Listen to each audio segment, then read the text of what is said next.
آیت نمبر ہے 98۔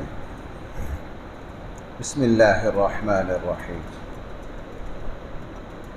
الحمد للہ رب العالمین والصلاة والسلام علی سید الانبیاء والمرسلین وعلی آلہ واصحابہ اجمعین۔ اما بعد فاعوذ باللہ من الشیطان الرجیم۔ بسم اللہ الرحمن الرحیم۔ فَإِذَا قَرَأْتَ الْقُرْآنَ فَاسْتَعِذْ بِاللَّهِ مِنَ الشَّيْطَانِ الرَّجِيمِ إِنَّهُ لَيْسَ لَهُ سُلْطَانٌ عَلَى الَّذِينَ آمَنُوا وَعَلَى رَبِّهِمْ يَتَوَكَّلُونَ إِنَّمَا سُلْطَانُهُ عَلَى الَّذِينَ يَتَوَلَّوْنَهُ وَالَّذِينَ هُمْ بِهِ مُشْرِكُونَ۔ صدق اللہ مولانا العظیم۔ فَإِذَا قَرَأْتَ الْقُرْآنَ فَاسْتَعِذْ بِاللَّهِ، اے نبی صلی اللہ علیہ وسلم جب آپ قرآن پڑھنے لگیں فَاسْتَعِذْ بِاللَّهِ تو اللہ تعالیٰ کی پناہ میں آ جایا کریں، اللہ تعالیٰ سے پناہ مانگ لیا کریں شیطان مردود کے مقابلے میں۔ إِنَّهُ لَيْسَ لَهُ سُلْطَانٌ، یقیناً وہ جو شیطان ہے نا، اس کو کوئی غلبہ نہیں، کوئی تسلط نہیں ہے اس کا، علی الذین آمنوا ایمان والوں پر، وعلی ربہم یتوکلون اور ان لوگوں پر کوئی غلبہ نہیں پا سکتا جو اپنے رب پر بھروسہ کرتے ہیں۔ انما سلطانہ علی الذین یتولونہ، یقیناً شیطان کا غلبہ تو ان لوگوں پر ہے، یتولونہ جو شیطان کو اپنا دوست سمجھتے ہیں، والذین ہم بہ مشرکون اور شیطان کا غلبہ تو ان لوگوں پر ہے جو اللہ تعالیٰ کے ساتھ شرک کرتے ہیں۔ اسلام میں تمام خیر اور بھلائی کا جو سرچشمہ ہے، مرکز ہے، وہ قرآن کریم ہے۔ تمام برائیوں کا جو سرچشمہ اور جڑ ہے وہ شیطان ہے۔ اس لیے شیطان کو جتنی نفرت قرآن کریم سے ہو سکتی ہے کسی اور چیز سے نہیں ہے۔ جس وقت قرآن کی تلاوت کی جائے گی تو شیطان کیا کرتا ہے؟ وسوسے ڈالتا ہے، خیالات غلط پیدا کرتا ہے۔ شیطان کا کام ہی ایمان والوں کی توجہ عبادت میں خلل ڈالنا ہے۔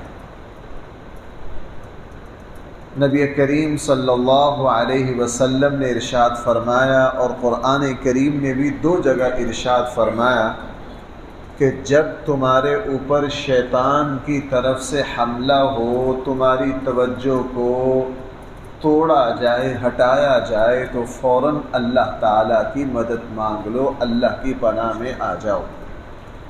شیطان تمہیں نظر نہیں آتا، تم اس کا مقابلہ نہیں کر سکتے، اللہ تعالیٰ لطیف ہیں، یہ بدبخت اللہ تعالیٰ سے بھاگ نہیں سکتا۔ جیسا دشمن ہو آدمی پھر اس کے مقابلے کے لیے اسی طرح کے دوست تلاش کرتا ہے۔ ہمیں حکم ہے کہ جہاں تمہیں شیطان پریشان کرے فوراً اللہ تعالیٰ کی پناہ میں آؤ۔ قرآن کریم نے 2 جگہ ارشاد فرمایا، وَإِمَّا يَنزَغَنَّكَ مِنَ الشَّيْطَانِ نَزْغٌ فَاسْتَعِذْ بِاللَّهِ، شیطان جہاں تمہیں غلطی کروانے لگے، کچوکا لگائے، فوراً اللہ تعالیٰ کی پناہ میں آ جاؤ۔ اسی لیے رسول اکرم صلی اللہ علیہ وسلم نے ارشاد فرمایا، جب تم کبھی گدھے کی یا کتے کی آواز سنو تو بھائی فوراً اللہ تعالیٰ سے پناہ مانگو، چونکہ یہ چیزیں اکثر اس وقت بولتی ہیں جب شیطان یا شیطانی قوتیں ان کو نظر آئیں۔ گدے کی آواز پر رسول اکرم صلی اللہ علیہ وسلم نے ہمیں دعا سکھائی کہ اعوذ باللہ من الشیطان الرجیم پڑھا کرو۔ کہیں مسلمانوں میں جھگڑا ہونے لگا تو چونکہ مسلمانوں میں جھگڑا کروانا شیطان کا محبوب ترین مشغلہ ہے، وہ صحیح حدیث ہے کہ شیطان کارگزاری سن رہا ہے اپنے چیلوں سے کیا کیا کر کے آئے ہو، تو شیاطین نے بڑے بڑے کارنامے جو انجام دیے تھے وہ بیان کیے۔ شیطان نے کہا سارا اچھا ہے۔ آخر میں ایک چھوٹا سا شیطان آیا، اس نے کہا کہ میں نے میاں بیوی میں ایسی لگائی بجائی کی کہ ان میں جدائی کروا دی۔ شیطان نے کھڑے ہو کر اس سے معانقہ کیا، اس کو سب سے زیادہ شاباش دی، اسے کہا کہ جو کارنامہ تو نے انجام دیا ہے کوئی اور نہ دے سکا۔ اس لیے مسلمانوں میں تفرقہ ڈالنا، نفرتیں پیدا کرنا، لڑائی کروانا، یہ شیطان کا پسندیدہ ترین مشغلہ ہے۔ اور مجھے یوں لگتا ہے کہ شیطان کی محنت اب اس حد تک پہنچ گئی ہے کہ ہمارے یہاں ہر بندہ 1 منٹ میں لڑنے کے لیے تیار ہوتا ہے۔ ہماری قوم اتنی جذباتی ہے کہ بیٹھے بٹھلائے 1 منٹ میں کوئی سیاسی بات شروع کرو تو ابھی بازو چڑھا لیں گے، ابھی لڑنے کے لیے تیار ہو جائے۔ رسول اللہ صلی اللہ علیہ وسلم نے ایک شخص کو دیکھا کہ وہ غصے سے بے قابو ہو رہا تھا، جس کو ہمارے ہاں کہتے ہیں اپنے آپ سے باہر ہو رہا تھا، رگیں پھول رہی تھی، برا حال۔ آپ علیہ الصلاۃ والسلام نے فرمایا میں ایک ایسا کلمہ جانتا ہوں، اگر یہ کلمہ پڑھ لے تو یہ شیطان کے نرغے سے نکل آئے گا، اور وہ کلمہ ہے اعوذ باللہ من الشیطان الرجیم۔ اس لیے مجھے اور آپ کو اپنے آپ کو شیطانی وسوسوں سے بچانا۔ واش روم میں جب جاتے ہیں نبی کریم صلی اللہ علیہ وسلم نے مجھے اور آپ کو دعا سکھائی، اللہم انی اعوذ بک من الخبث والخبائث۔ اور قرآن نے ایک جگہ فرمایا جب بھی تجھے شیطانی قوتیں تنگ کرے وقل رب اعوذ بک من ہمزات الشیاطین واعوذ بک رب ان یحضرون۔ اور شیطان اس وقت تک وسوسہ سے پیچھے نہیں ہٹتا جب تک انسان کو گمراہ نہ کرتے۔ صحیح حدیث میں ہے رسول اللہ صلی اللہ علیہ وسلم نے فرمایا کہ شیطان تمہارے پاس آتا ہے، تمہیں آ کے پوچھتا ہے کہ اس ساری کائنات کو کس نے پیدا کیا۔ ظاہر ہے یہ صحیح سوال ہے، اور مسلمان اس کے جواب میں کیا کہتا ہے، اس کائنات کو بھائی کس نے پیدا کیا ہے؟ اللہ نے۔ شیطان کرتے کرتے پھر آخر میں پوچھتا ہے جب ہر چیز کو اللہ نے پیدا کیا ہے تو اللہ کو کس نے پیدا کیا ہے؟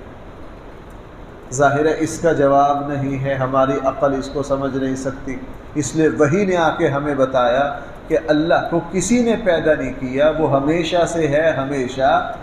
جہاں عقل فیصلہ نہ کر سکے، جو بات عقل کی دسترس سے اوپر ہو، وہاں وحی آ کر بتاتی ہے۔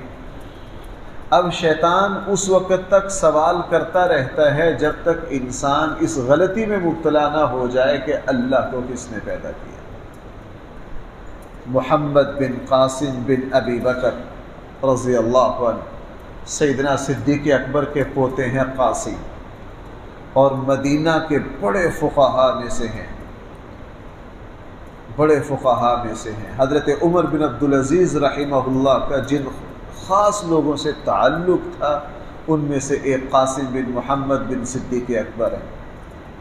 ایک شخص حضرت قاسم بن محمد کے پاس آیا، اسے کہا کہ میں جب نماز پڑھتا ہوں تو شیطان یہ وسوسہ ڈالتا ہے کہ تیری نماز قبول نہیں ہوئی، میں کیا کروں؟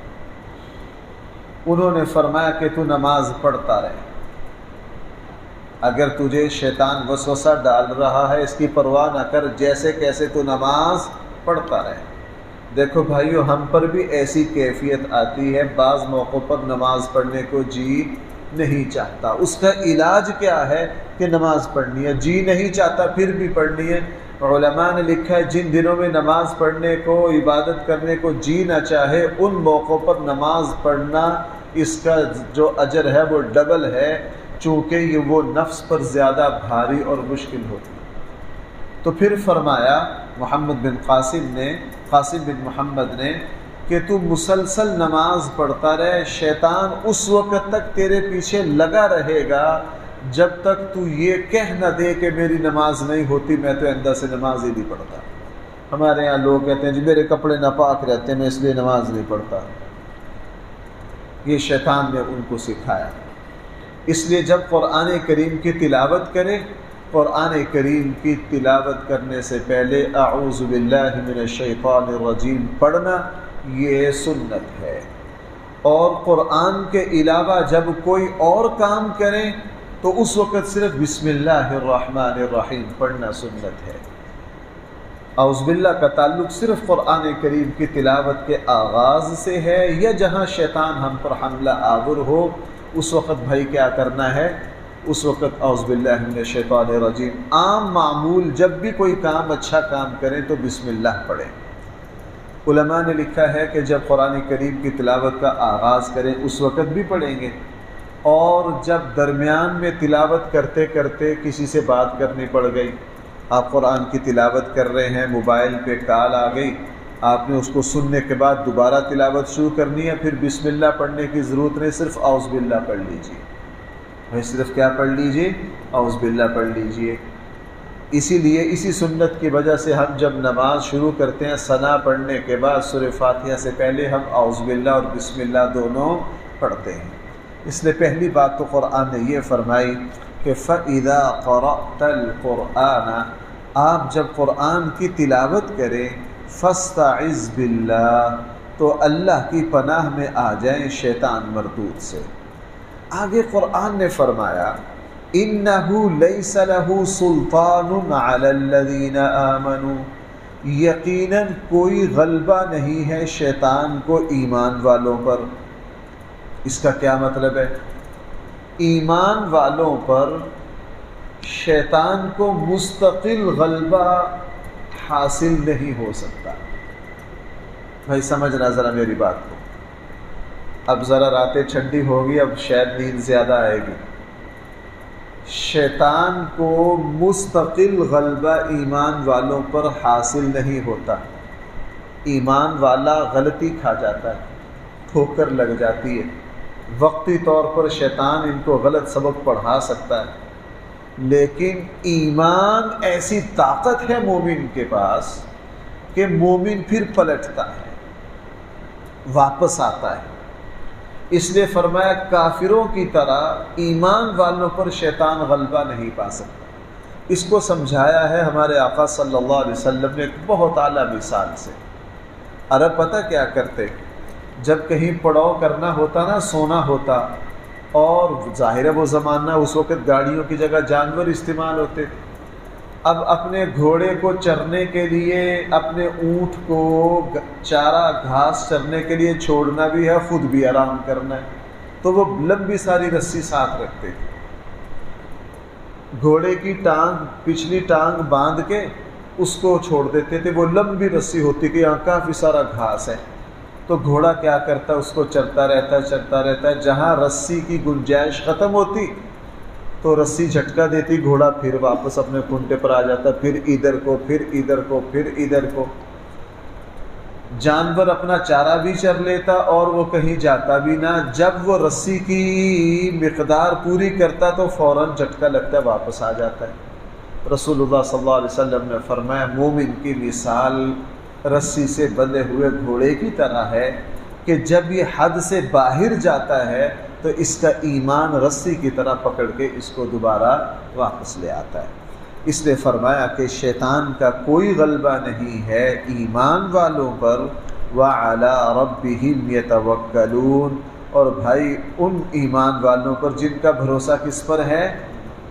اللہ پر۔ اللہ پر بھروسہ بھائی یہ بہت عظیم الشان طاقت ہے ایک مسلمان کے پاس، اس سے بڑی کوئی طاقت نہیں ایمان کی کیفیتوں میں سے۔